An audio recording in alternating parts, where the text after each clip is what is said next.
Nos encontramos aquí con la presencia de Raúl Zavalía Lagos. Hola Raúl, ¿cómo estás? Hola Marcelo, buen día. ¿Cómo te va vos? Muy bien. Acá Bueno, un día precioso.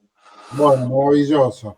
Vamos a tomarnos unos matecitos a distancia y vamos a tratar de ver distintos temas, pero todos referidos a, tenemos una visión de cómo resolver el tema de la vivienda social. ¿Y quién mejor que el director ejecutivo, fundador de Provivienda Social, para darnos una visión acabada, Raúl? En el transcurso de la entrevista, es una entrevista en profundidad, con lo cual en el transcurso de la entrevista vamos a ir profundizando diferentes tipos de temas. Algunos propuestos por mí, algunos que vos tengas ganas de proponer. ¿Sí? La realidad es que a nosotros nos llama mucho la atención desde la visión desde afuera, que haya nacido hace 26 años, ustedes están, ¿no? Sí, Eh, que nacieron, a ver si lo digo bien, como una fundación orientada a la solución al problema de la pobreza, pero a través de la resolución del problema habitacional. absolutamente, totalmente. A, a ver, háblame un poco de cómo nace esa visión vinculante. Bueno, a ver, varias cuestiones. Una cuestión tiene que ver con qué significa la vivienda para cualquier ser humano. Eh, y efectivamente la vivienda significa un lugar donde se nuclea sus afectos. Antes era la familia estructurada, ahora tiene distintas modalidades, pero digamos, los que conviven bajo un mismo techo, para decirlo de alguna manera, supone un espacio compartido. Entonces, para quienes, digamos, viven en estos barrios populares, la vivienda es un lugar donde pasan muchas horas, porque en general a veces hay más de una generación, están los padres, están los hijos, pero a veces también están los abuelos o los tíos. Y entonces la vivienda ocupa un lugar central. Una vez alguien me contó, me dijo, mira Raúl, la vivienda para los sectores de menores ingresos es uno de los pocos puntos de referencia, porque ante situaciones de gran inestabilidad laboral, por ejemplo, ¿no? Gente que vive al día, que hace changas, como decimos nosotros, o sea que su actividad laboral no es una actividad planificada, sino que se va dando por semana, por día, por mes, digamos, pero siempre en periodos en general cortos, y a veces es la jardinería, y a veces es la seguridad, y a veces es la albañilería, o sea, depende dónde el mercado de trabajo informal va cambiando sus ofertas y por lo tanto entonces la demanda se va adaptando a esas distintas ofertas.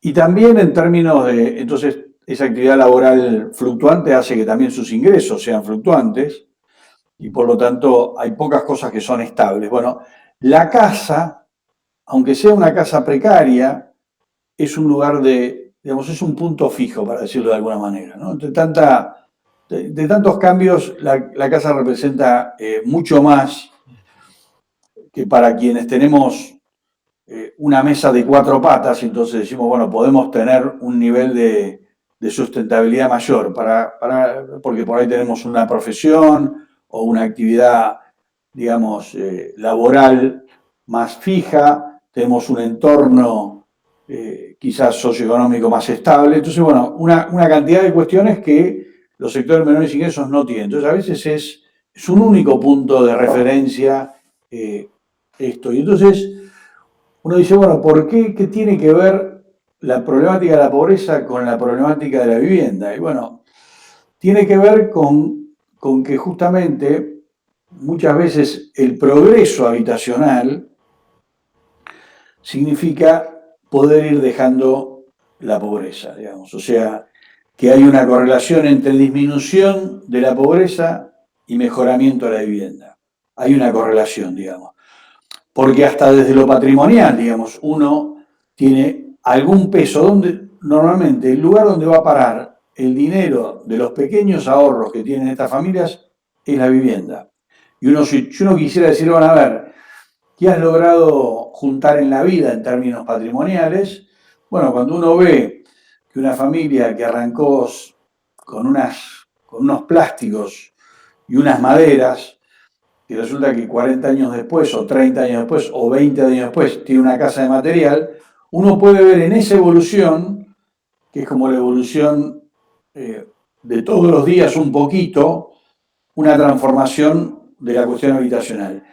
Y en alguna medida esa mejora en su condición habitacional también significa una disminución de su condición de pobreza. Entonces hay una relación estrecha. Y también, justamente estos días estaba leyendo un programa de vivienda, que ni siquiera es un programa de vivienda, es un programa diría, de pisos. De hecho, se llama Piso Firme, es un programa que se está desarrollando en México.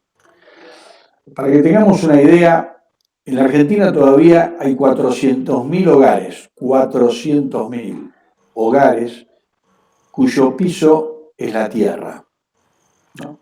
Esto, por supuesto, es mucho más importante en la zona rural que en la zona urbana. En la zona urbana quizás es solamente el 1,5%, que tiene esa situación, pero en provincias como Formosa puede ser el 11%, ¿no? O sea, es un núcleo importante. Y este programa, que se llama Piso Firme, que significa solamente que la vivienda tenga un piso, o sea, que en vez de tierra tenga piso. Bueno, eso tiene un impacto. Cuando han medido el impacto de ese programa, donde por supuesto los habitantes han participado en la ejecución del programa, así que quizás es un programa donde lo que hay que hacer como apoyo externo, por decirlo de alguna manera, es suministrar algunos elementos básicos, que puede ser el cemento, pues seguramente el cascote lo va a proveer la propia familia, o la arena. Ahora resulta que ese programa tiene un impacto enorme, por ejemplo, en la disminución de enfermedades, que se transmiten a través, bueno, de la tierra, para decirlo de alguna manera, ¿no? O sea, todo lo que está vinculado a eso.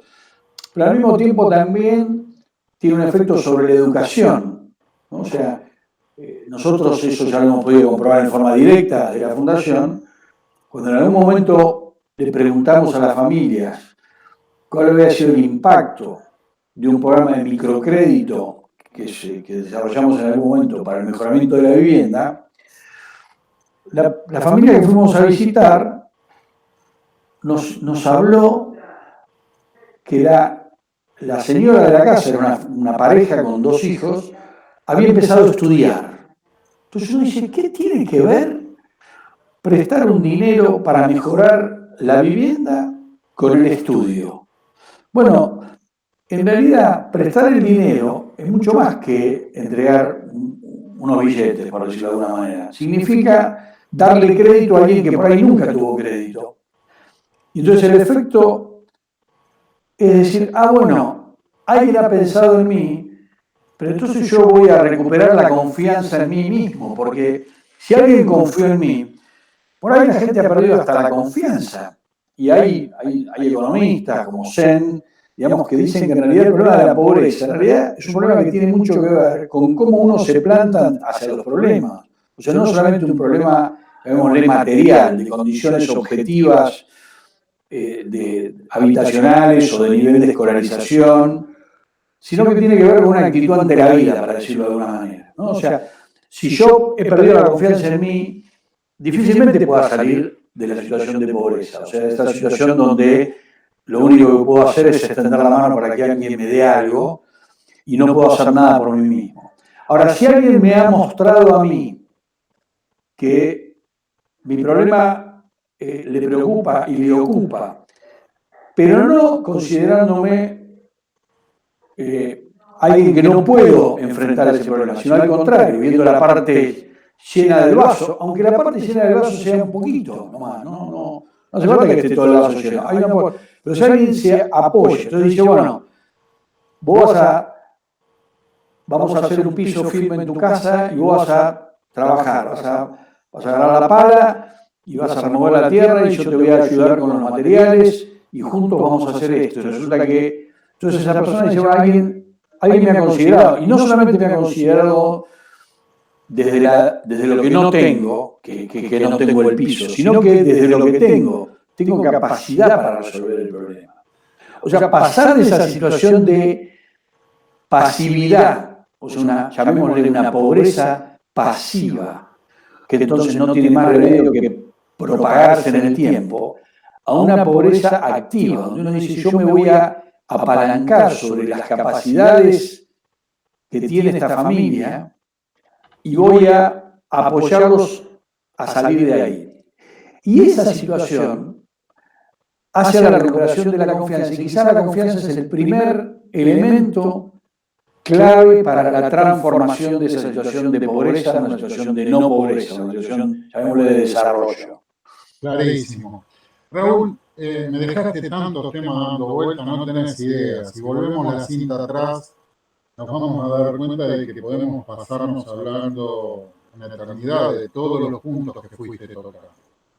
En realidad me salgo de la vaina de decir, primero, hay un plan estratégico para lo que vos decís. Digo, a ver, este asunto de dar un microcrédito y que activa todo este proceso que vos bien mencionás, se inserta en un plan estratégico, hay una visión. La Fundación ha pensado una curva de acompañamiento, no sé, en fin, lo dejo a tu pleno criterio esto, pero me parece que una de las primeras preguntas que tengo para hacerte es la facilidad con la cual vos lo mencionás. Está asociada con un trabajo cotidiano. Bueno, contanos un poco cómo es este trabajo cotidiano. Porque te escucho y sonaría fácil, pero ¿cómo es el trabajo cotidiano? Y el trabajo cotidiano,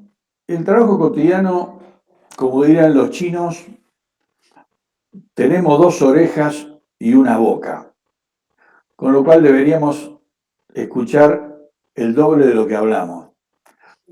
Yo que soy un charlatán, digo esto, ¿no? Hay algunos que me escuchan decir, pero esto es un caradura, se la pasa charlando. Pero en realidad yo digo, es cierto, yo soy un charlatán, pero en realidad yo hablo de lo que he escuchado, de lo que he vivido en eso que vos llamás el día a día. ¿Cómo es ese día a día? Entonces, vamos a juntar esas dos cuestiones que vos planteabas. ¿Cómo es el día a día y cómo es el plan estratégico? ¿No? Porque el plan estratégico habla de una visión de largo plazo y el día a día habla de lo que hacemos hoy, ¿no? Entonces, ¿cómo se conecta estas dos cuestiones que parecen que son como asincrónicas, están en distintos momentos del tiempo? Correcto. Y en realidad, digamos, mi formación original, yo vengo de la física y de la matemática. Lo iba a contar después, Raúl. Bueno, perdón. Contalo, dale. ¿Viste? Pero me das pie por esto que preguntás, cómo junto lo del corto con lo del largo. Entonces, a nosotros nos enseñaban, cuando estudiamos matemáticas, cuando estudiamos física, que en realidad los problemas se podían resolver si estaban bien planteados. Entonces, esto es una especie como de acción. Así, bueno, hay que plantear bien los problemas. Entonces, la pregunta que uno se hace con relación al tema de la pobreza, al tema de la vivienda, es ¿quién y cómo plantea el problema? O sea, ¿cómo se describe el problema? Y entonces, en estas cuestiones del entendimiento de los fenómenos, hay cosas que se ven. Uno ve una casa que le faltan un montón digamos, de servicios, o que tiene un montón de cuestiones edilicias Claro. imperfectas. Entonces hay cosas que se ven, pero hay cosas que no se ven, ¿no? Entonces, ahí está un poco el misterio nuestro, nuestra magia ha sido no solamente hablar de lo que se ve, que eso es más fácil, se pone una estadística, se pone un número, se saca una foto, etc., sino hay que hablar con el sujeto que tiene el problema. Es como cuando uno va al médico y el médico, además de pedirle todos los análisis que le dan algunas indicaciones sobre cuál es el estado de salud respecto de determinadas cuestiones, ¿no? Entonces están ahí los valores de referencia para todo un ítem, una cantidad de ítems. que complete un análisis. Pero lo que hace hoy un buen clínico es además preguntarle, ¿y vos cómo estás? ¿Cómo te sentís? Y entonces uno empieza a conversar y el médico entonces hace una idea de llamémosle de los datos duros, de lo que surgen del análisis, y de los datos blandos que surgen de esa interacción. Bueno, el plan estratégico surge más que de los datos duros, de los datos blandos. O sea, de tratar de entender cuál es el concepto que la familia que padece el problema tiene respecto de cómo resolverlo. O sea, cuáles son los atributos que debería tener un plan estratégico para que la familia dijera, yo quiero salir de esta situación, quiero transformar mi vida porque quiero vivir mejor, quiero tener más confort, quiero tener, pero no quiero perder el barrio, por ejemplo. Un típico problema que ahora creo que ya hemos superado como sociedad, es que antes había una situación habitacional como una villa de emergencia o como un asentamiento en medio de la ciudad y la propuesta era, bueno, mandémosla a 40 kilómetros, ¿no? Entonces, desarraiguemos esta familia, resolvamos un problema que es el problema de que la pinta de la casa, para decirlo de alguna manera, la pinta de la casa a 40 kilómetros es mucho más linda, si uno la mira, para nuestra visión de clase media, llamémosle, que la pinta de la casilla en la villa. Pero resulta que todo lo demás que significaba ese barrio para esa familia y que ahora no puede replicar, quizás es mucho más significativo que la cuestión material. Porque como dicen los vecinos de la villa, yo la casa me la puedo hacer. Eso me lo puedo hacer, yo lo sé hacer. O sea, mucha de esta gente, ahora menos, pero originalmente muchos eran obreros de la construcción, más formales o más informales, digamos. Pero el problema no es la materialidad, sino el problema es cómo la transformación supone un desarrollo. Porque, por ejemplo, si a mí mi condición es que resulta que mi casa es mucho mejor a 40 kilómetros, pero la sociedad me expulsa, me saca de su corazón y me manda lejos, significa, bueno, no te quiero ver, y te pongo bien lejos para ni siquiera verte. O sea, entonces voy a decir, mirá, y ahora volvemos al ejemplo del crédito hace un rato, ¿no? De la situación donde yo voy a considerarte un sujeto de crédito, que vos no tengas ni papeles de tu trabajo ni papeles de tu vivienda, porque creo que vos sos capaz de devolver este dinero, a esto otro de no quiero ni verte, entonces te mando lejos. Entonces el mensaje que recibe la persona no tiene que ver con la casa que recibe, sino con lo que la sociedad le está diciendo respecto a dónde lo quiere tener. Entonces, estas cuestiones, entonces lo estratégico y lo de todos los días. Entonces acá, si no ponemos en el centro de la solución del problema a quien padece el problema, difícilmente encontremos una solución adecuada.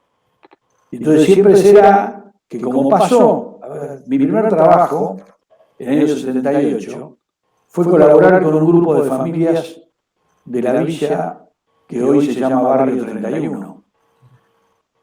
¿No? ¿Y cuál era la propuesta? 78 estamos hablando. 78, exactamente, en el año 78. O sea, hace 42 años. Ahora, ¿cuál era la propuesta de la sociedad hace 40 años? No te quiero ver, entonces la propuesta de valor, diríamos, era te tiro la casa abajo, te cargo los cascotes en un camión y me decís, Marcelo, ¿a dónde te llevo? Y entonces Marcelo decía, uy, tengo un primo en Rafael Castillo, o tengo un hermano en Florencio Varela, o tengo un tío en Moreno, y llévame ahí. Fíjate vos cuál es la referencia, si dónde voy a ir, a donde tengo mis afectos, donde tengo mis vínculos, donde tengo mis relaciones. Y entonces ahí fueron a parar muchos de los habitantes. Hoy en día, me parece que ya hace muchos años, hace aproximadamente ya 20 años, la sociedad ya tomó la decisión, poco más, creo que 30 años, a principios ya de los 90, ya la decisión de la sociedad fue, esta gente se va a quedar donde está, no va a ir a otro lado. Entonces veamos cómo hacemos para que este barrio se integre en la ciudad. Y el final está abierto, porque hay que ver bajo qué condiciones esto va a ser posible. Pero en realidad ya hay una primera decisión de decir, bueno, vamos a integrarnos en una ciudad. O sea, no vamos a decir, o sea, vale más la integración social que la calidad constructiva. Y yo creo que este es el primer elemento. O sea, cuando uno abraza la problemática, pero no para querer mantenerla en el tiempo. O sea, yo no estoy planteando seamos pobres para siempre. No, al contrario, asumamos esta condición, no la escondamos y resolvámosla. Fíjense que paradójicamente, yo hablo del año 78, la pobreza en los años 70 se medía distinto, quizás con algún defecto, no era más que el 5% de la sociedad. Hoy está arriba del 30, 35, 40, se pelean ahí si es el 30 o el 40, es un montón, digamos, o sea, no, ha dejado de ser un problema, llamémosle, marginal, menor, ha pasado a ser un tema central. En la Argentina y en el mundo, la paradoja es que en muchos casos, que en el año 70 tenían 50% de pobreza, hoy tienen 10%, y nosotros que teníamos 5, ahora tenemos 30. O sea, andamos un poco a contramano. Quiero frenarte porque dijiste algo que no quiero que se me pase, por favor. Vos estás vinculando esta situación de asumir un problema para resolverlo. Y yo podría unir esto con lo que dijiste previamente, de cuál es el vector, a lo mejor, motorizador de la solución de la pobreza a partir de la visión de la Fundación, obviamente, que es, bueno, ayudemos, compartamos, trabajemos o co-creemos la solución con el vecino a ese tema, que vamos a trabajar en disminuir la pobreza. Si el problema es disminuir la pobreza, vamos a trabajar en algo que es la vivienda. La sociedad argentina, y no digo nosotros los habitantes, digo la sociedad, digo los privados, el Estado, las organizaciones, las escuelas, las empresas, etcétera, ¿están preparadas hoy para una visión de características? No quiero dejarte pasar, Raúl. Sé que lo que tenías para decir seguro es importante. Pero ¿se entiende la pregunta que hago? ¿Están preparadas para elegir el camino que propone la Fundación? Mirá, la verdad que yo no sé si estamos preparados como sociedad. Creo que me parece que ya no nos bancamos esta situación, digamos. Es como una situación hay un dolor social, para decirlo de alguna manera. La sociedad, digamos, el porcentaje de pobreza no es un problema de los que la padecen, es un problema del conjunto de la sociedad, ¿no? Como sociedad, cuando uno tiene su familia, su pequeña sociedad familiar, llamémosle, y el 30% de sus miembros tienen un problema serio, bueno, o somos inhumanos y decimos, bueno, es un problema del otro, o decimos, este es mi problema, algo tengo que hacer para generarle el entusiasmo y las capacidades y ayudar a desarrollar esas capacidades, que además están, porque cuando uno, yo lo que digo es, quienes han tomado el riesgo de hacerlo, y en esto la Fundación, si alguna habilidad ha tenido, es a que esa búsqueda de soluciones siempre ha involucrado, llamémosle, a la sociedad formal. O sea, no es que la Fundación armó un proyectito muy lindo en un gueto, para decirlo de alguna manera. No viene eso, a ver. Entonces, la Fundación dijo, no, miren, nosotros tuvimos algunas experiencias, cuando empezamos ya esta Fundación, yo ya tenía 15 o 20 años de experiencia en otras actividades similares, Entonces un grupo de empresarios dijo, y académicos dijo, bueno, lancemos esto para hacer algo en relación al tema de la pobreza a partir de la vivienda. Y del primer momento la idea fue convertirnos en un, entre comillas digo esto, en un laboratorio de prácticas para resolver el problema, pero que un laboratorio abierto, donde pudieran venir los empresarios y hacer buenos negocios resolviendo el problema de la pobreza. O sea, para resolver el problema de la pobreza, no es que hay que, digamos, convertir a otros en que tengan menos cosas para que otros tengan más cosas. No, es cuestión de juntar a quienes han sido capaces de desarrollar en su actividad empresaria una cierta capacidad de riqueza y compartir no el fruto de su trabajo, sino la fórmula del éxito, para decirlo de alguna manera. O sea, la idea es que si alguien ha sabido, digamos, juntar inteligencia con recursos materiales para desarrollar cualquier actividad empresaria, esas, compartir, no el fruto, no la ganancia, no te doy un cheque y arreglate como puedas. No, vamos a ver cómo yo puedo hacer un negocio, el empresario, en un ámbito de gente que también quiere hacer un negocio, donde el negocio del vecino será mejorar sus condiciones de vida. O sea, yo quiero tener una mejor casa y un empresario dirá, yo quiero tener más clientes, porque necesito clientes en un área que no tengo clientes, ¿no? Las empresas constructoras hoy no trabajan, por ejemplo, en sectores de muy bajos ingresos, excepto cuando tienen que, no sé, tender una red eléctrica y no mucho más que eso. O sea, no hay, o sea, el lugar donde más trabajo hay es ahí. Y digamos, y ahí tenemos un punto de conexión. La gente quiere tener una mejor casa y un empresario quisiera tener más negocios. O sea, ¿qué mejor? ¿Hay un plan estratégico para abordar esto? ¿La Fundación tiene entre manos un plan estratégico como para poder, porque si uno lo mira desde afuera, nota una cierta refracción en algún punto? Si hay un mercado al cual hay necesidades para satisfacer y no hay un oferente que vaya a ese mercado, uno intuye refracción, ¿sí? Entonces, ¿hay una manera de articular esto? ¿Existe un plan estratégico para esto? Sí, yo te diría que sí, pero hay una condición de ese plan estratégico que es lo que nosotros llamamos la confianza. O sea, esa confianza de la cual hablábamos hace un rato cuando yo te decía, mirá, después de que le dimos un crédito a una familia para mejorar su casa, la mujer empezó a estudiar. ¿Por qué? Porque confió en ella. Porque dijo, yo soy capaz de tener un título que hoy no tengo.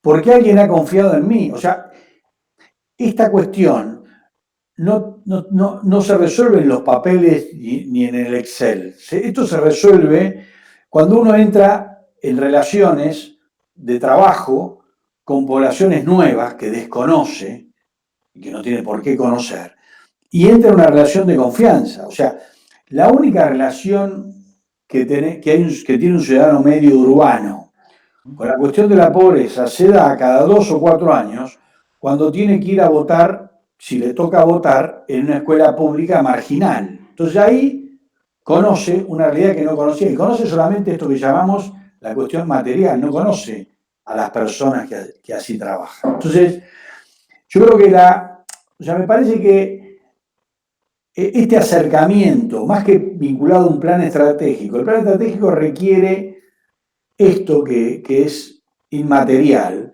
pero que es la confianza. O sea, yo realmente confío en que vos querés mejorar tus condiciones de vida y estás dispuesto a que si vos para mejorar tus condiciones de vida necesitas un crédito y yo te puedo dar ese crédito, vos vas a pagar ese crédito porque es el modo en que vos puedas mejorar tus condiciones de vida. Y lo refractario que se expresa en el tema financiero en lo que uno llamaría la alta tasa de interés, se da en ese nivel de desconfianza y de riesgo. No, yo tengo la impresión de que voy a dar un crédito a 10 cuotas, voy a cobrar la primera y las otras 9 no la voy a cobrar, y entonces voy a poner una tasa de interés para que con el primero me pueda cobrar todo el crédito. Entonces, digamos, con esa racionalidad no podemos avanzar. Te freno ahí, siendo concreto, dame una experiencia, yo las conozco, pero dame una experiencia de números que me pueda dejar con la boca abierta en términos de lo que acabaste de decir.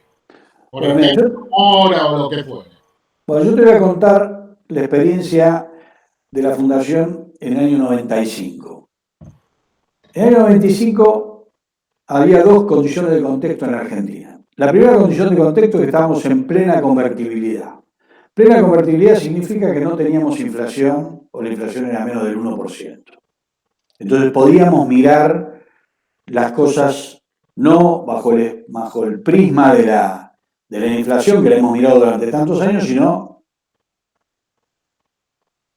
de valores reales. Ese es el primer dato.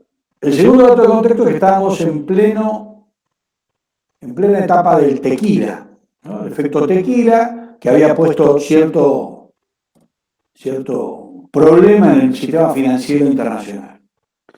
Entonces nosotros empezamos nuestro programa de microcrédito, teníamos hecho nuestros cálculos de cuáles eran nuestros costos para poder otorgar créditos, que en ese momento, lo voy a poner en dólares porque en ese momento estábamos en el 1 a 1, entonces podemos hoy, un crédito de $500.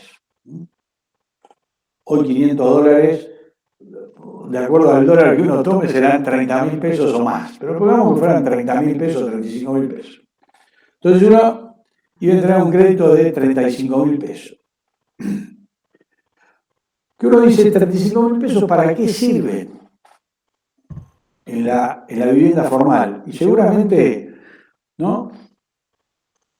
Vuelvo con los $500, bueno, los que trabajan en el sistema formal dirán $500 es lo que cuesta un metro cuadrado de construcción. O 2 metros cuadrados si soy muy eficiente, o medio metro cuadrado si soy una mierda de lujo. Pero es del orden del metro cuadrado, no más que eso. Entonces dice, mira, lo que para el sistema formal es el orden del metro cuadrado, para el sistema informal es un crédito que la gente demanda. O sea, eso tiene demanda. ¿Por qué? Porque, para decirlo de alguna manera, la gente hace su casa de a metros cuadrados, ¿no? La gente que construye la ciudad urbana la hace de a metros cuadrados, no la hace de a decenas de metros cuadrados, la hace de a metros cuadrados. Entonces, entonces teníamos el cálculo de nuestros costos, y nuestros costos significaban que para otorgar un crédito y hacer efectivamente el seguimiento, que significaba ir al barrio a otorgar el crédito, no es que la gente venga a la oficina, sino uno iba a la casa del vecino, veía sus condiciones habitacionales, el vecino decía, yo quiero, no sé, cambiar 2 ventanas, porque resulta que esta ventana que tengo me la regalaron, pero me entra mucho frío, quiero tener 2 ventanas mejores, o quiero poner un contrapiso, lo que se puede hacer hoy con $500. Entonces, para hacer ese crédito, la Fundación tenía que determinar una garantía. O sea, porque todo crédito requiere una garantía, ¿sí? Alguien tiene que decir, bueno, ¿qué pasa si vos por X motivo, o porque no querés, o porque no podés, o porque no sabés, no pagás el crédito? Bueno, entonces, ¿cómo hacemos para tener una garantía? Dijimos, bueno, a ver, en los países del mundo que le prestan plata a la gente pobre, ¿qué garantías usan? Bueno, y ahí leyendo nos enteramos que existía un banco de los pobres que fundó un señor que se llama Yunus, que en el año 95 no era muy conocido, después se hizo medio famoso en el 2005, o sea, 10 años después, cuando le dieron el premio Nobel de la Paz.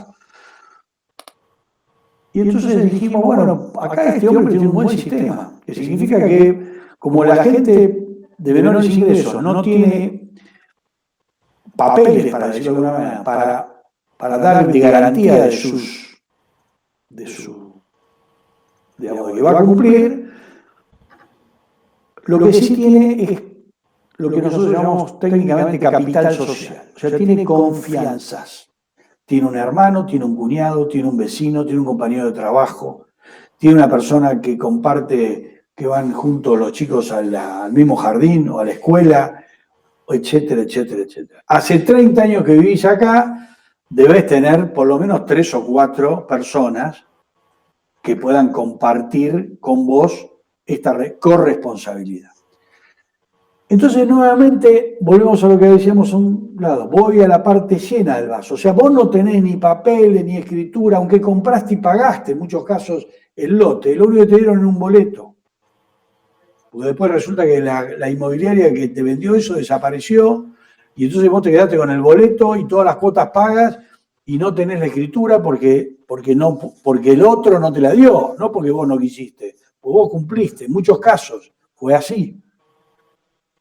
Y también trabajás en el sistema informal, con lo cual tampoco tenés un recibo de sueldo. Y en ese momento no existía el famoso monotributo, después el monotributo social, etc. No existía, o sea, no había. Entonces, desde el punto de vista formal, vos no sos sujeto de crédito. Pero la pregunta es, ¿el crédito son los papeles o el crédito es una persona con capacidad y voluntad de pagar una deuda que toma para algo muy concreto que es mejorar su casa? Bueno, para nosotros es lo segundo, no lo primero. Entonces, ahí empieza esto de qué tenés vos para ofrecerme que a mí me sea suficiente garantía. Bueno, yo tengo para ofrecerte 3 personas más como yo que también quieren sacar un crédito y nos vamos a hacer socios. O sea, vamos a conformar lo que uno llamaría una sociedad de hecho. ¿Y cuál es el objeto de la sociedad de hecho? Garantizar que los 4 créditos se van a pagar. De tal suerte, además, que va a haber una sola chequera. Y ahí empezamos a bajar los costos de transacción. Porque en vez de 4 chequeras, hay una sola. Y hay alguien que junta la plata y va y paga. Y además, para armar el grupo no lo arma la fundación, el grupo lo arma el vecino que quiere el crédito, este tiene que tomarse un laburo. Entonces, su garantía es haberse tomado el laburo de pensar de las 10, 20 o 50 personas que conoce, cuáles son las 3 que requieren un crédito y que además a él le dan la confianza de que lo van a poder pagar. Bueno, este proceso laborioso es un proceso laborioso, no vamos a negarlo, pero resolver el problema de la pobreza también es laborioso, o sea, no es un problema que se resuelve así en 5 minutos. Entonces, ahora tu pregunta no la voy a esquivar. Vos me decís, bueno, Raúl, contame gráficamente qué significa esto. Entonces nosotros hicimos todos los cálculos y dijimos, bueno, miren, para otorgar un crédito de $500 necesitamos que el vecino nos pague 100 pesos para que le prestemos todos los servicios de otorgamiento de crédito, de seguimiento, de papeleo, llamémosle. ¿Por qué? Porque estos eran créditos destinados al mejoramiento habitacional. Por lo tanto, esos créditos estaban en condiciones de utilizar una exención objetiva que tienen los créditos para la vivienda, que es que los intereses no tributan IVA, como un modo de incentivar que la gente mejore la casa. Entonces nosotros encontramos una fórmula que requería, por supuesto, cumplir con una serie de requisitorias que nos pedía la AFIP para efectivamente dar fe de que Marcelo había puesto sus ventanas o su contrapiso. O sea que había que hacer una inspección, llamémosle de final de obra, para dar ese certificado ante la AFIP. Entonces resulta que con 100 pesos, voy a seguir con lo del dólar para que se entienda, nosotros podíamos cubrir todos los gastos operativos del otorgamiento y del recobro. Y eso significaba que volvía el dinero y se volvía a poder prestar. Bueno, entonces dijimos, bueno, esta es nuestra estructura de costos. Cuando uno hace el cálculo financiero de cuánto significa cobrar que con 500 pesos en 6 meses, porque la gente podía pagar cuotas de $100, esa era la cuota que el vecino estaba dispuesto a pagar. Entonces, $100. Entonces significa, con esa cuota, en 6 cuotas el vecino paga un crédito de 500 pesos o de $500. Entonces, ¿qué significa esto? El 4% efectivo mensual. Entonces, una tasa que uno la mira en la perspectiva del mercado formal de ese momento y era la tasa más cara. Era la tasa, por ejemplo, de pagar el mínimo de la tarjeta de crédito, ¿no? Entonces, era la tasa más cara del sistema formal, la más cara de todas, pero no existía esa tasa en el mercado informal en el cual estábamos operando. Entonces, cuando fuimos a averiguar cuál era la tasa del mercado informal en el que estábamos operando,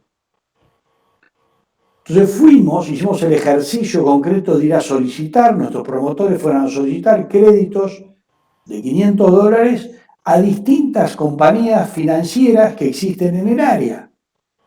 En el área de San Miguel existen una cantidad, de hecho en ese momento existía, no sé si sigue existiendo ahora, una cámara de crédito de consumo que nucleaba a las empresas que prestan ese dinero. Y sin hacer ningún juicio de valor sobre esta situación, porque cada uno tiene sus experiencias y por lo tanto, en función de sus experiencias, coloca la tasa de riesgo y considera que le permite tener una rentabilidad. La única diferencia sería la rentabilidad, porque las estructuras de costos nuestras diría que son más caras, porque ir a la casa del cliente es mucho más caro que el cliente venga a mi oficina. Pero, bueno, la tasa de interés que en ese momento, estando en plena convertibilidad, cobraba ese mercado, eran del 17% efectivo mensual. O sea, era 4 veces más caro. Entonces, cuando nosotros tuvimos que presentar el proyecto ante los empresarios y académicos que habían conseguido unos fondos para prestarle este programa, querían darle una mano, no matarlos. Entonces yo tenía que hacerles entender a estos empresarios que la tasa que para ellos les resultaba sumamente cara, del 4% efectivo mensual, para ellos era carísima, si lo tuvieran que tomar para sus empresas, porque ellos accedían a créditos seguramente al 4% anual, digamos, no al 4% mensual. Pero para el vecino era 4 veces más barato que lo que cobraba el mercado. Entonces, fíjense que nosotros, una de las primeras dificultades que tuvimos fue que la gente dijera, pero esto es demasiado barato. Y entonces nosotros cuando le queríamos explicar por qué era tan barato, le decíamos, lo que pasa es que lo que vos estás poniendo en juego, que es la confianza de 3 cogarantes, tiene mucho valor. Esto tiene mucho valor. Yo no sé si vale exactamente esto de que pagás la cuarta parte, o sea que el costo del producto es solo la cuarta parte y todo lo demás son los niveles de desconfianza. Para dar, eso me parece que dimensiona, tangibiliza esto que vos planteabas con el tema del programa estratégico. Es decir, el problema no es cómo prestar 500 pesos o $500. El problema es la generación de confianza para que esos $500 se puedan devolver en el marco de una sociedad de confianza. La tasa de interés es la sociedad de confianza, ¿no? O sea, esto lo vemos a nivel global, a nivel de Argentina. ¿Qué tasa de interés pagaría la Argentina? Si cumpliera sus obligaciones, una. Si no cumple sus obligaciones, otra. Y quizás si no las cumple, no tiene tasa, porque nadie le quiere prestar. O sea, esos mismos problemas que tiene el país, lo tiene este otro país. Y ahí voy a hacer uso de algo que aprendí hace unos cuantos años, que uno de nuestros poetas más calificados, según mi concepto, que se llama Luis Landricina, nos enseñó hace muchos años que la Argentina son 3 países. La ciudad de Buenos Aires es un país, el interior es otro país y el Gran Buenos Aires es otro país. Y yo me animo a decir, siguiendo un poco al maestro Landricina, que quizás el Gran Buenos Aires es el hijo no deseado entre la ciudad y el interior. Entonces creo que para la gente del interior le dice al de Buenos Aires, que quizás está en un barrio marginal en el fondo de La Matanza o Moreno o Florencio Varela, vos te fuiste porque no te bancabas la pobreza del interior y te fuiste ahí, y el de la ciudad de Buenos Aires, ¿y vos qué haces acá? Vos sos de otro lado. Entonces, la identidad de Gran Buenos Aires, que tiene, donde está concentrado el 50% de nuestro problema de la pobreza, volviendo al tema, quizás tiene este gran problema de la desconfianza. Todavía su identidad para el resto del país no es una identidad calificada. Entonces creo que ahí caen todos los prejuicios, ¿no? Que van desde los varones del conurbano, los punteros políticos, etcétera, etcétera, ¿no? La sociedad deposita ahí como sus problemas. Entonces, cierro con esto. El concepto de que efectivamente el plan estratégico no existe, no porque no esté escrito, sino porque no hemos generado la confianza. Te voy a decir, la sociedad ve esto que ve la Fundación, todavía no lo ve. Yo creo que lo va a ver más por espanto que por amor, como diría Borges, pero lo va a ver. Yo estoy muy esperanzado de que todas estas crisis que tienen su parte de pérdida y de amenaza, tienen también su parte de oportunidad. No olvidemos que la crisis del 2001, que fue muy dura para mucha gente o para casi toda la gente de nuestro país, después trajo un resurgir importante de mecanismos de articulación entre dos mundos que no se hablaban, ¿no? Ese capital y gran Buenos Aires. Yo creo que ojalá de esta crisis también surja que haya algo, lo estamos viendo ahora, ¿no? De cómo gestionamos las relaciones entre los que viven en el Gran Buenos Aires pero trabajan en la ciudad, y necesitamos el trabajo de los que vienen de lejos, y entonces ahora entendemos dónde viven, etcétera, etcétera. Yo creo que hay una oportunidad de generación de esa confianza, donde pasemos de una situación de más que de desconfianza, de ignorancia. No te ignoro, no existís para mí. Que creo que es lo más duro, la indiferencia. Te interrumpo un segundo volviendo atrás. Que me dijiste en términos de tasa y en términos de recupero, ¿cómo fue la morosidad de esto? Para mí es muy importante que me tires un número. Yo lo conozco porque lo conozco, pero la verdad que es muy interesante entender el fenómeno de cómo juega el capital social en el recupero de algo. Bueno, nosotros entregamos en ese esquema de créditos de $500, entregamos el equivalente a 12,5 millones de dólares. ¿Cuántas personas involucró esto? 8.000 personas organizadas en 2.000 grupos solidarios. Y recobramos hasta el último peso. Y la última parte de los créditos la recuperamos después de la crisis del 2001, quiero ser claro. O sea, la recuperamos en plena crisis de desocupación, donde la gente nos decía, lo único que tengo para poner son 5 pesos. Y nosotros acompañamos ese proceso con esos vecinos que querían cumplir con sus compromisos. Entonces, lo que quiero decir es que cuando uno le pone la confianza y después se capacita técnicamente, nosotros fuimos a capacitarnos en riesgos crediticios a lo que en ese momento era el Banco Francés.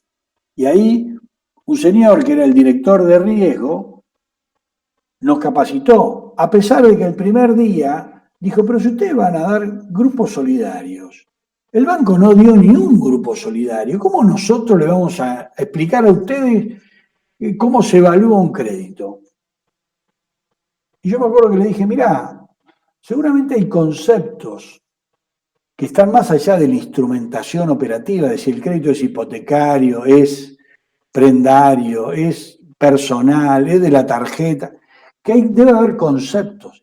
Y efectivamente, ahí aprendimos qué significaba la capacidad de pago, o sea, tengo que evaluar tu capacidad de pago, porque si te doy un crédito que vos no podés pagar, el problema no lo tenés vos que recibiste el crédito, sino lo tengo yo que lo di mal. O sea, nos dijo de entrada, un crédito en mora es un crédito mal dado.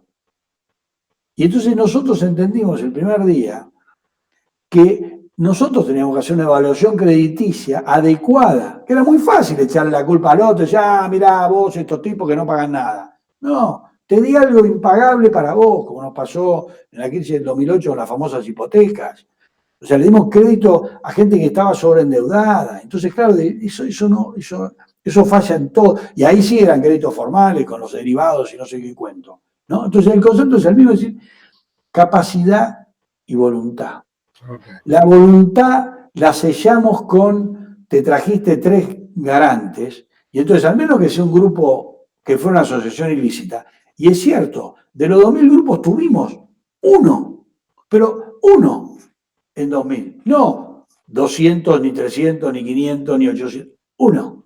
Entonces siempre hay alguno que quiere quedarse con lo que no es de él. Eso lo tenemos recontra claro, pero la experiencia nuestra ha sido otra. Entonces, Voy como el resorte, voy para atrás un toque y salimos disparados. Y ahora te pido, así como nombraste a Landricín, ahora háblame como Tato Bores, acelera. ¿Estamos? Vamos a salir disparados, Raúl. dale. Hicieron esta inversión, ya sea la económica, ya sea la de generar 2.000 grupos, 8.000 familias. ¿Esto en qué zona fue hecho, Raúl? Esto fue en lo que nosotros llamamos una especie de media luna con centro en el fondo de Moreno, pero que se extendió, digamos, para el lado, llamémosle para más el oeste sur hasta Merlo, y más para el norte hasta Pilar, digamos. Okay. Pilar e incluso Malvinas Argentina. Entonces, En ese radio es el radio de acción de la fundación, uno podría decirlo. exacto, en lo que sería el noroeste del Gran Buenos Aires, a la altura del segundo cordón, digamos. Perduró en el tiempo, digamos. Esa Exacto. en el origen perduró en el tiempo. Exacto. La segunda de los datos que te voy a pedir es, ¿cómo salieron disparados después con esos 8.000 post-crisis? Pero a lo Tato Bores, por favor. Bueno, mira, nosotros cuando hicimos el programa de microcrédito, hicimos una evaluación, hicimos unos focus groups en el año 94 para evaluar esta cuestión del crédito para la vivienda, del crédito primero, si la gente quería crédito. Y la gente, aunque estaba un poquito reacia por la cuestión del tequila, decía, sí, quiero crédito. ¿Quiero mejorar mi casa? Sí quiero. ¿Quiero armar un grupo solidario? 6 de cada 10 dijeron que no. O sea, lo primero que dijimos, acá estamos iniciando un proceso contracultural. Contracultural significa que la gente quería el crédito para mejorar su casa, pero hubiera preferido un crédito individual. ¿Por qué? Porque si ni ella misma activaba el capital social que tenía, ¿no? Es como algo que uno tiene en la casa y no lo valora. Porque lo tiene, entonces no lo valora. Hasta que otro dice, pero mira lo que tenés vos, che, ¿por qué no aprovechás esto y te apalancás sobre esto para sacar el crédito que no tenés? Bueno. Y de paso te ganás la tasa de interés, el diferencial de la tasa de interés porque trajiste una garantía que vale un montón de dinero.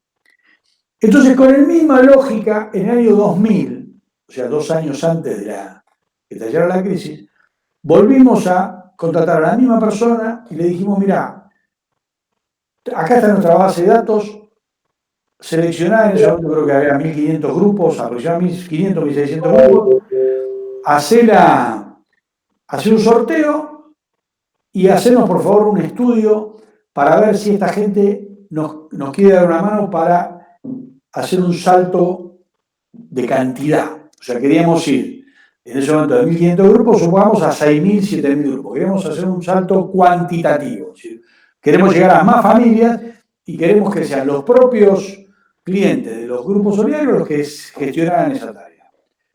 Bueno, resulta que entonces hizo nuevamente estos focus groups, reunió 17 grupos, me acuerdo, tuvo una conversación con ellos, hablaron de esta propuesta nuestra respecto del futuro, hablaron también de cómo les había ido con el crédito, qué dificultades habían tenido, qué cosas podrían mejorar, etc.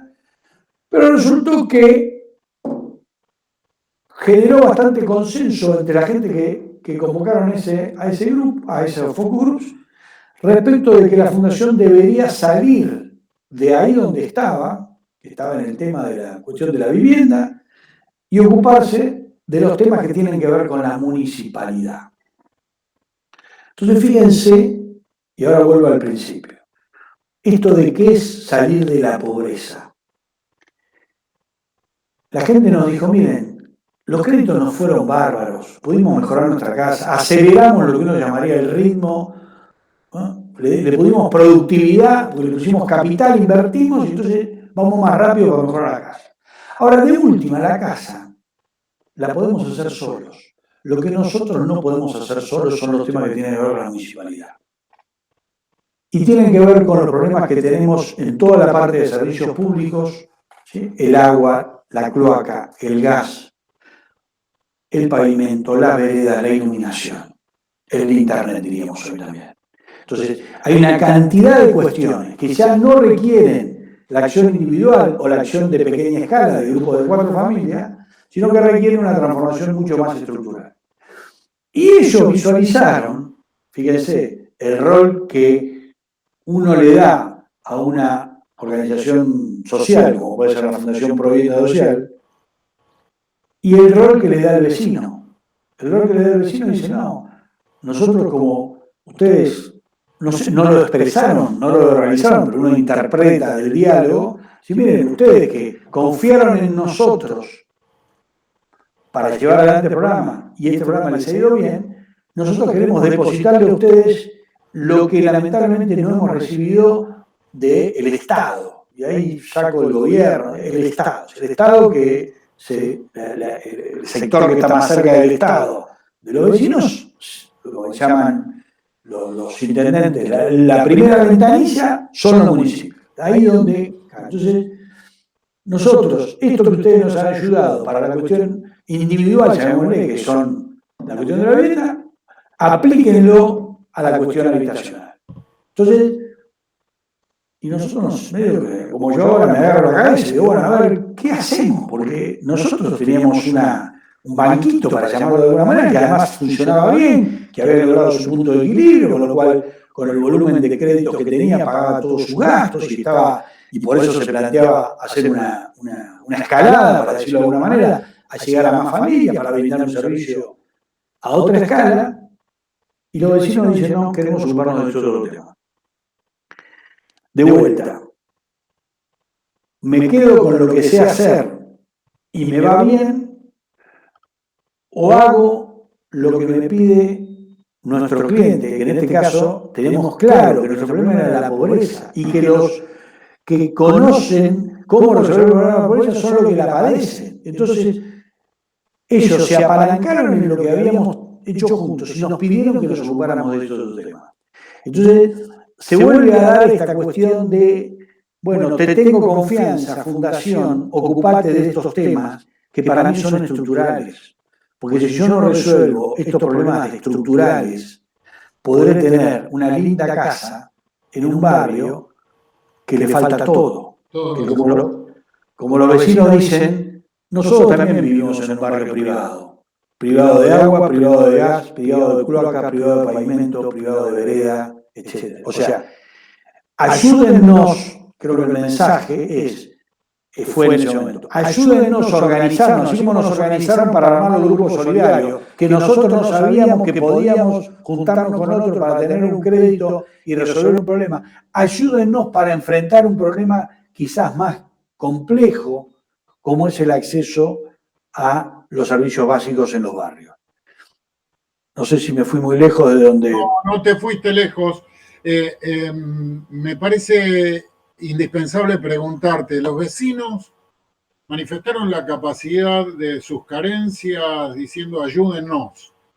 Y del otro lado, del lado de la sociedad de afuera de los barrios, llamémosle así, que es una abstracción lo que estoy diciendo, sí. Solo para simplificar, del empresariado, del comercio, de las industrias, solicitaron ayuda para decir, como satisfactores, podemos ver si podemos utilizar toda esa energía aglutinada que tenía alrededor la fundación. ¿Pasó algo en ese fenómeno?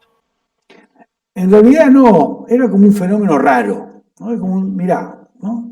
De hecho, digamos, la gente va, dice, che, qué interesante esto, pero le cuesta mucho decir yo acá puedo tener un mercado, ¿no? O sea, si uno lo piensa en términos tanto del, o sea, creo que empezar a ver la parte llena del vaso requiere despejar una cantidad de velos, yo diría, ¿no? De velos que nos impiden ver la realidad del otro. Como que todos los filtros que nos hemos puesto entre los distintos actores sociales, para ponerlo en términos de lo que vos decís, el barrio de Moreno y el otro barrio, ¿no? Que puede ser la capital federal, el mundo de las empresas, el mundo del Estado, etc. Esos barrios no tienen mecanismos de comunicación. Y como dice alguien, nadie puede amar lo que no conoce. O sea, no se puede, no es una cosa, es una abstracción. Entonces uno tiene que conocer. Y lo que pasa es que ese nivel de interacción es bajo, ¿eh? y en realidad nuestros niveles de confianza son tan altos, incluso respecto a nosotros mismos, como que nosotros no somos capaces hasta que alguien dice, sí, vos sos capaz de hacer esto. Y entonces uno dice, bueno, a ver, probemos, y resulta que pude, ¿no? Entonces, pero eso requiere salir de esta situación de no puedo, no confío, va a salir mal, ya lo probé, ¿no? O sea, porque en el fondo es un tema de generar relaciones casi personales, pero no personales en el sentido de que no trasciendan, sino personales en el sentido de que la gente lo quiera, de que le interese trabajar con el otro. Sí, bajar barreras. Exacto. Una vez apareció, yo no me acuerdo ni cómo, el presidente de una compañía que vende productos sanitarios. Entonces apareció por la fundación, me dijo, mira, Raúl, yo quiero hacer algo ahí, porque nosotros en ese segmento no vendemos nada, ni una canilla, no vendemos nada. Wow. Pero nosotros queremos hacer un negocio. Pero perfecto, le dije, me parece fantástico, o sea, vos sos empresario y los empresarios hacen negocios. Entonces, es como que el perro me diga que ladro, qué sé yo, y más vale, es la naturaleza. O sea, no estoy pensando en que me des una donación. Estoy pensando en que vos venís y te acercás a esto. Entonces, una donación no vendría mal tampoco. no vendría mal, pero en realidad no es el eje.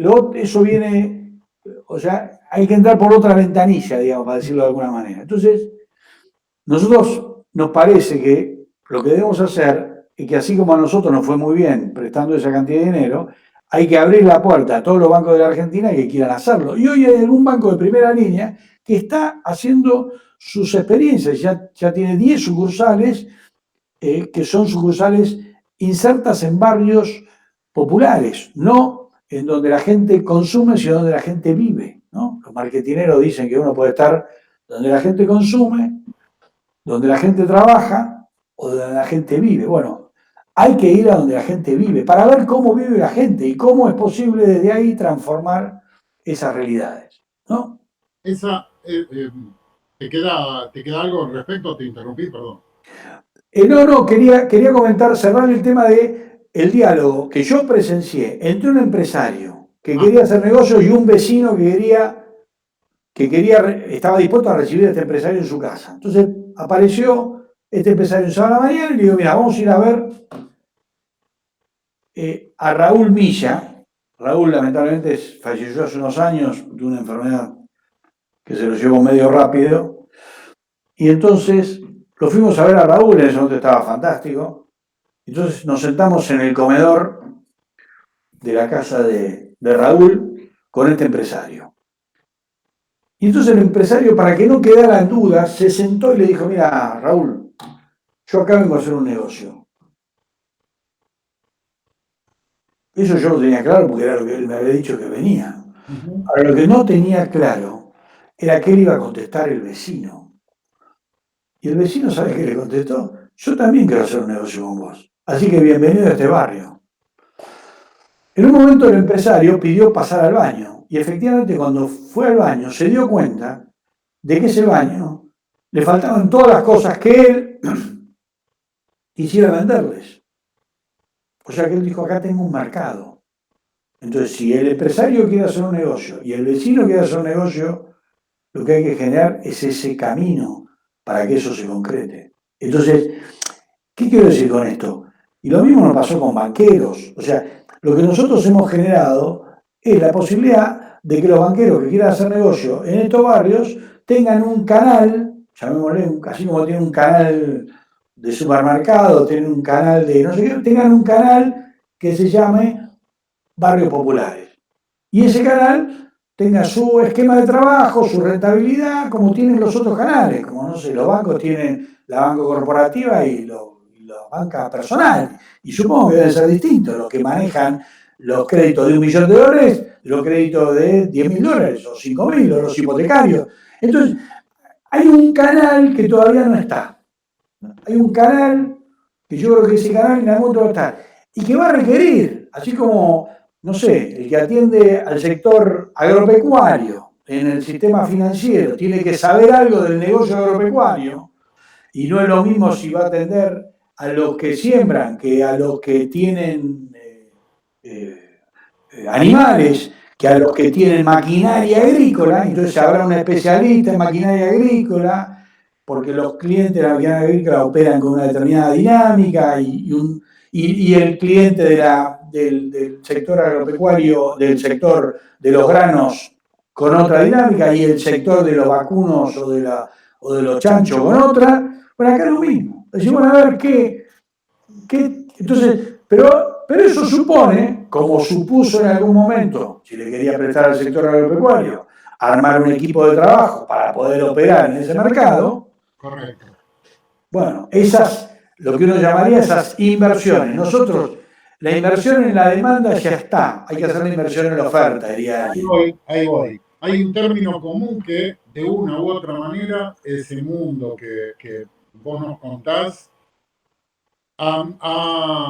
se ha integrado al otro mundo a partir de la conformación de fideicomisos para la ejecución de obras. Exacto. Esto es mucho pedirte, que me lo cuente muy corto, pero contámelo porque son experiencias que, indispensable todo lo que dijiste, porque es el límite con el otro mundo, lo que acabaste de contar. Y ahora estamos llegando a la puerta que hay con el otro mundo, en el medio de una visión. No te olvides que estamos en Serbia, en un canal dedicado al mundo inmobiliario, al mundo de la construcción en términos del emprendimiento, al mundo de aquel que está apasionado también, que es un usuario normal y está apasionado con qué es lo que pasa en este mundo inmobiliario. Entonces, el fideicomiso en sí fue una herramienta que ustedes utilizaron para aglutinar todo esto social que tenían de atrás y llevarlo al mundo formal del otro lado. Contanos, pero brevemente, pero contanos. Vale. Exacto. Nosotros, bueno, cuando apareció esta problemática de tener que ocuparnos de los temas que tenían que ver con la municipalidad, identificamos que el único servicio que estaba accesible en términos físicos, estaba cruzando la ruta, era el servicio de gas natural. ¿Por qué? Porque el agua estaba a 17 kilómetros y la cloaca estaba a 20. Digo, para identificar. ¿Por qué empezamos con el gas? Nos pregunta mucha gente. Porque estaba cerca, era fácil. Desde el punto de vista, digamos, los mundos, estos mundos que vos llamás, el mundo de lo formal, el mundo de lo informal, el límite, bueno, el límite, el que estaba cerca, más cerca era el gas. Entonces, por eso arrancamos por el gas. Entonces dijimos, bueno, ¿cómo organizamos en un barrio de 200 manzanas, donde en ese momento había aproximadamente 4.000 familias, de las cuales 800 habían sacado crédito para la mejora habitacional, y vamos a implantar este proyecto acá? Ahora, ¿cómo encontramos el equivalente al grupo solidario, que eran esos 200 grupos solidarios que aglutinaban 800 familias, para aglutinar ahora ya no al 20% de la población, ¿no? 800 es la quinta parte de 4.000, ¿no? Ahora, no queríamos aglutinar solo al 20%, queríamos aglutinar al 80%, al 70%, una cifra mucho más significativa. O sea, había que encontrar un mecanismo para aglutinar a toda la gente. Entonces, cuando tuve una conversación, una de las personas que estaba, el arquitecto, fíjate, viene del mundo de la construcción, el arquitecto Carlos Ricoeur nos dice, mira, yo me acabo de comprar un lote y a mí me hicieron firmar unos papeles y ahí hay una figura que yo no entiendo bien, pero tengo la impresión de que es lo mismo que vos estás diciendo, pero para comprarse un lote con una organización. Entonces, digo, mira, Carlos, ¿por qué no le pedís a la gente que te vendió el lote si nos da una reunión para conversar sobre este tema? Porque si vos pescás que este es el mecanismo, vamos. Entonces nos pasamos una mañana con la gente de IDICO, en particular con el señor Lanuse, que es uno de los fundadores de IDICO, el cual nos dio una capacitación de 3 horas sobre lo que era la figura del fideicomiso y cómo, a medida que él iba hablando, yo digo, efectivamente es la figura que permite organizar a los vecinos alrededor de un proyecto común. Y a partir de ahí dijimos, de vuelta, nosotros fuimos a aprender al mundo formal cómo trabajar la organización social del mundo informal. Entonces, esta ida y vuelta de poder hacer este diálogo entre el sector formal y el sector informal es una de las claves para que estas cosas puedan concretar. Entonces, armamos esta figura del fideicomiso y entonces fuimos a los bancos a pedir dinero prestado para poder hacer las inversiones de las obras, de tal manera que el vecino empezara a pagar las obras por esta cuestión de la confianza a través de un mecanismo transparente que regulatoriamente, nuevamente, el mundo formal prevé cómo es la cuota en factura que el vecino puede pagar a través de su pago de la factura del gas.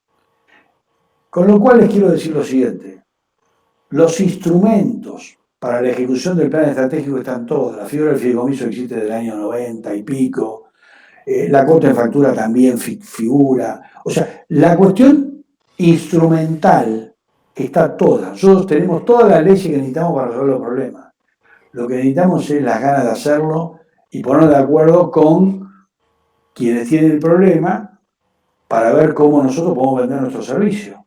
O sea, el empresario necesita negocios y me encantaría poder hacer desarrollos en esos barrios. Les cuento un dato para ver cómo resolvimos el problema de la garantía para que un banco estuviera dispuesto a prestarle un fideicomiso de vecinos el equivalente, escuchen clarito, de $1 millón. Estoy hablando, si puedo nombrarlo, es el Banco Superviel, que nos prestó $1 millón en el entorno, no sé exactamente la fecha, pero en el entorno del año 2010, para realizar una obra de gas en otro fideicomiso, no en el primero, sino en el tercero, que también es un área de 200 manzanas en el fondo de Moreno. Y entonces cuando hubo que ir al comité de riesgo para discutir cuáles eran las garantías que esta gente ofrecía para que el banco les prestara esa cifra que parecía totalmente fuera de lugar, ¿no? Y entonces yo le dije, mire, pongamos una cosa, ¿por qué no mandan a su comité de auditoría primero a que vayan a auditar los créditos solidarios que nosotros le hemos dado a esta misma gente? O sea, esta gente tiene antecedentes crediticios, no en el sistema formal, pero sí lo tiene en el cumplimiento de sus microcréditos. Entonces instalaron a un auditor durante 2 meses que revisó créditos, papelitos, iba al barrio, verificaba que la obra que había declarado el vecino la hubiera hecho, que los sellos fueran legales, de que efectivamente la gente había pagado. Entonces, ¿qué dijo? Volvió al banco, hizo un informe y dijo, mire muchachos, a esta gente le prestaron ya antes, y esta gente devolvió hasta el último mango. Así que el carácter, diría un banquero, lo tienen. Wow. Tenemos resuelto un primer problema. Hay un problema de carácter resuelto, que entiendo que es una condición muy importante. ¿Cuál es tu vocación para cumplir tu compromiso? Y mira, yo los antecedentes que tengo son buenos. Punto número 1. Punto número 2. Che, a ver, ¿qué patrimonio? ¿Qué significa un crédito de $1 millón dividido 4.000 familias? ¿No? 1000 dividido 4 da 250, ¿no? Estamos de acuerdo. O sea que son $250 por persona. Acuérdense que habíamos hablado de créditos de $500, ¿no? En su momento. Ahora es la mitad. Y distribuyen entre mucho más gente. Con lo cual también la persona ha dicho, esperá, estos tipos, porque además $500 es el primer crédito, hay gente que después sacó otros 500, después sacó 1000, después sacó 2000, algunos llegaron a sacar $3000. O sea que, digamos, no era que habían devuelto el primero y después nunca más. Pero segundo, le digo, mire, ¿por qué no hacemos una cosa? ¿Por qué no hacemos una evaluación inmobiliaria de lo que la gente tiene arriba del lote? No vamos a contar el lote, porque el lote no sabemos si se lo regaló el tío, si lo compró él o lo pagó, para no entrar en toda esa evaluación del lote. Supongamos que el lote no le vamos a dar valor, cero valor. Veamos los ladrillos que están pegados en estas paredes. ¿Cuánto vale? Y ni siquiera la evaluación inmobiliaria se la tuvieron que vender, no, los materiales que están metidos ahí adentro. O sea, hagamos como si fuera un cómputo de presupuesto, pero no de antes de hacer la obra, sino de después. A ver cuántos metros de ladrillo, cuántos kilos de cal, etc. De lo que está plantado, ¿cuánto hay? Bueno, entonces mandamos a hacer una evaluación a unos maestros mayores de obra de la fundación y evaluaron 4 manzanas. O sea, tuvimos ahí la evaluación. Bueno, ¿saben cuál es la cuenta que da? Que la inversión privada de esos vecinos eran del orden de los $10.000 por familia, promedio. Había cosas que tenían 5.000 y cosas que tenían 20.000. Unidades habitacionales, por llamarlo de alguna manera. Entonces yo le dije, hecho este estudio, le dije a la gente del banco, bueno, vos le vas a prestar a alguien que tiene un patrimonio en promedio de $10.000, vas a prestar $250. Ahora lo voy a aglutinar. Cuantificarlo, claro. 4.000 familias que tienen una inversión de $10.000 por familia son $40 millones. Entonces vos le vas a prestar a un millonario que tiene $40 millones, le vas a prestar $1 millón. ¿Cómo es tu evaluación cuando vos prestás $1 millón a alguien que tiene 40? ¿Cómo te sale la cuenta? Y a los vecinos les digo lo mismo y medio que se me ríen en la cara. Raúl, dejate de hinchar que no somos millonarios. Seguro que solos no son millonarios. Pero si yo hago esta cuenta que yo hago, ¿es cierta? Sí. Entonces, de vuelta, así como en su momento descubrimos ese capital social que estaba inactivado y que cuando pusimos los créditos solidarios lo activamos y eso fue la garantía para los préstamos. Acá que hemos activado el capital físico. Esto lo tiene muy estudiado un economista peruano que se llama Hernando de Soto, que habla de lo que se llama el capital muerto. Ese capital que estaba muerto nosotros lo hemos activado. ¿Para qué lo hemos activado? Porque la figura del fideicomiso permitió activarlo y convertirlo en una garantía de un crédito para mejorar, para hacer las redes de gas. Entonces. No. Entonces, dale. Entonces, hay una cantidad de activos sociales que pueden convertirse en garantías, de activos físicos que se pueden convertir en garantías para que esos proyectos se puedan realizar. Entonces, nosotros no pretendemos que las empresas dejen de lado aquellas cuestiones que les son claves para poder cumplir o con las regulaciones del Banco Central o con las regulaciones de los distintos organismos que regulan su accionar. Pero entendemos que hay que usar la creatividad, ¿no? Einstein diría, no podemos usar la misma receta con la que hemos fracasado si no queremos fracasar. Y esa creatividad de poder meterse en el problema, ser muy ácido. O sea, vino el responsable de auditoría y mandó un señor que estudió el problema. O sea, tuvo que invertir para entregar su crédito. Así como habrá tenido que hacer otras cuestiones, tuvo que invertir. Te tengo que interrumpir y como para finalizar, por lo menos redondear, no finalizar en sí. La primera cosa que me surge es este tema de la creatividad que bien manifestás, digamos. Hacer lo mismo y esperar resultados distintos, como bien lo dijiste, es un síntoma de locura, diría Einstein, ¿no? Que tanto te gusta a vos. No iba a pasar la entrevista sin mencionarse ambos. La segunda de las cosas que tengo es algo que históricamente te vengo escuchando, que no lo dijiste como la frase, pero me gustaría manifestarla como tal porque Nobleza Obliga me parece muy interesante poder sintetizarlo en esto, que esto que algo que tiene que ver, corregime por favor, que según vos los principales inversores de las ciudades son, fueron y serán los vecinos. Me da Totalmente. la sensación de que habiéndote escuchado te faltó solamente la frase. Y la tercera es y con esto como para redondear, hay mucho, Raúl, seguramente te vamos a volver a molestar en alguna otra oportunidad, pero semejante cantidad de trabajo. ¿Cuántos son en total los vecinos de los 4 fideicomisos que armaron? Y más o menos estamos hablando de 15.000 familias. 15.000 familias. Estamos hablando de 70.000 personas. Estamos hablando de un universo económico fenomenal, en una zona ríspida. Quiero que te detengas unos minutos y acá sí, aunque tengamos que compaginar alguna parte de la nota. Quiero que te detengas un poco, hablemos un poco del equipo. Hablame un poco, porque semejante cantidad de trabajo exige equipo.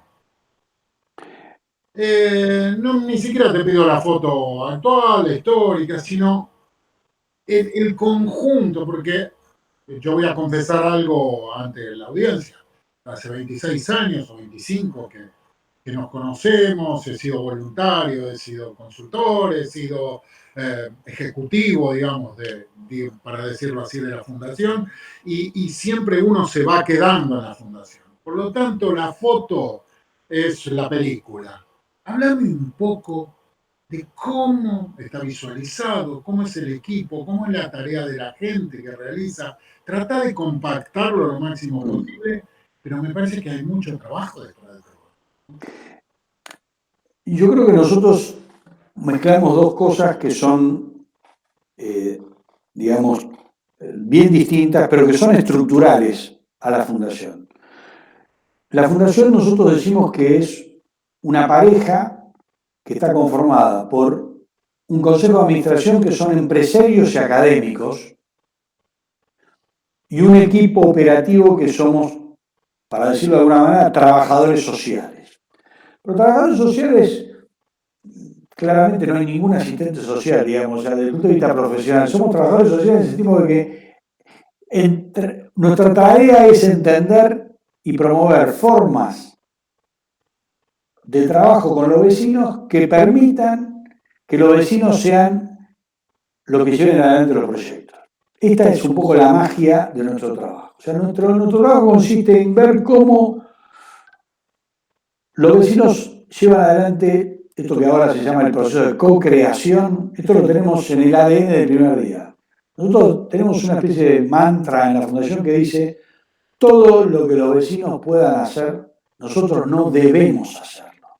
O sea, nosotros tenemos claro que la resolución del problema debe ser liderada por los propios vecinos.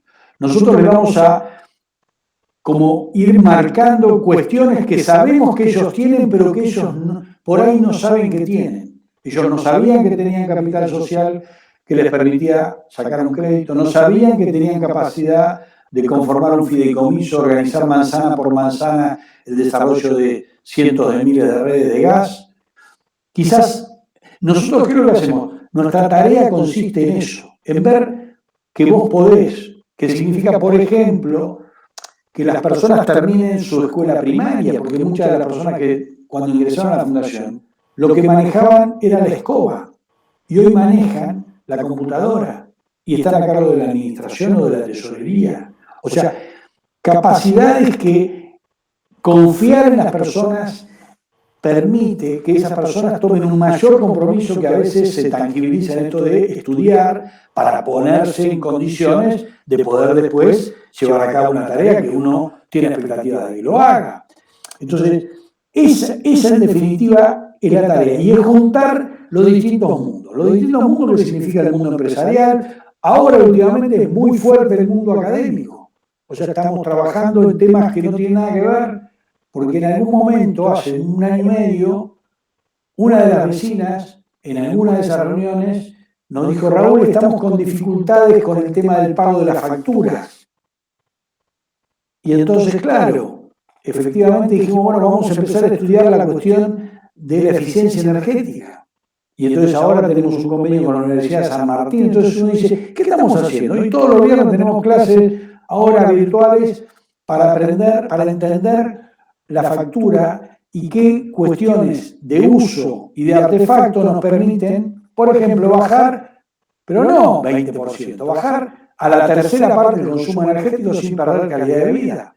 Y cómo entonces volvemos a la cuestión de la mejora habitacional como el aislamiento térmico, como es un proyecto para digamos, seguramente un asterisco, porque quiero que otro día nos tomemos otro mate y me cuentes en detalle esta derivada primera de la vivienda, no solo vivienda, sino vivienda eficiente, vivienda con la mayor cantidad de calidad posible para el vecino. Perfecto. Pero ese te pongo un asterisco, ¿puede ser? Perfecto, ningún problema. Bueno, dígame lo del equipo y del equipo. El equipo es un equipo, si querés algo que tiene que tener un miembro del equipo, es estar dispuesto a hacer, aprender, porque lo que nosotros tenemos claro es que lo que sabemos lo hemos aprendido de los vecinos. Quien cree que se la sabe no tiene un lugar en la fundación. Voy a ser muy duro, pero es así. Acá estamos para aprender todos los días y aprender cuestiones que se aprenden en la universidad o se aprenden en el barrio. Y entonces, quien no está dispuesto a ir a aprender en el barrio, y la mitad de la materia no la va a poder dar. Entonces, si hay algo que tiene el equipo es esto, es la capacidad de aprender y de sorprendernos con las capacidades que están. Porque nuestro trabajo es ese, es hacer tangible lo intangible. Esa es nuestra gran tarea. Entonces, los miembros del equipo se conforman, tenemos desde economistas que tienen maestrías hasta vecinos que no han terminado el primario. Y ese diálogo que compartimos, aprendimos, encontramos temas donde ni uno ni otro sabemos y entonces aprendemos juntos. Y yo creo que esa es nuestra gran capacidad. Y lo mismo pasa con el Consejo de Administración. La capacidad de aprender, de entender que si queremos contribuir a resolver el problema de la pobreza, tenemos que entender cómo los que padecen el problema tienen su plan estratégico para resolverlo y nosotros descubrir esos activos que ellos tienen para poderlo concretar, ¿no? Este es un poco el... Clarito. ¿Te queda algo por decirme, Raúl? Muchas gracias. No, a vos, la verdad, este mate a distancia fue hermoso y realmente te agradezco mucho tu tiempo y ojalá nos veamos pronto en este mercado nuevo para ustedes, porque inmobiliaria yo en los barrios no veo. No hay. Bueno, tarea para el hogar, mi amigo. Bueno. Un abrazo muy grande. Muchísimas gracias.